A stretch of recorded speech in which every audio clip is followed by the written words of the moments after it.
Assalomu alaykum hammaga. Bizda yangi oshxona mebel. Farg'ona viloyati Quva tumaniga kelganmiz. 3 metrlik joy. Eng chekkada gaz bo'ladi. Chiqarib qo'yilgan joylar tayyor qilib, bu chekkamizda moykani joyi.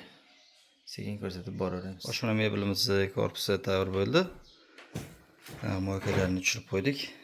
Sekin ko'rsatib boraveramiz. Oshxona mebelimiz tayyor bo'ldi. Mo'g'ri asfalt akrildan 3 metr joyga tayyorladik. Xo'p, 250 ming so'mlik moykasi bo'ldi, toshkan stalishni.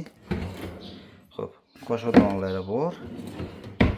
Tepalarida polkalari 2 qavatdan qo'yilgan. Osha-moshalarimiz vakuumli, qora turbali ruchkalar.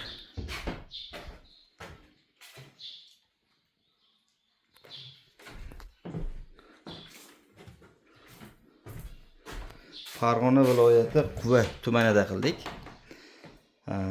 Narxi 6.500.000 so'mga akrildan tayyor bo'ldi. Rahmat hammaga e'tibor uchun. Qanaqa chiqibdi? Fikr mulohazalari kommentariyada kutib qolamiz. Sog' bo'linglar.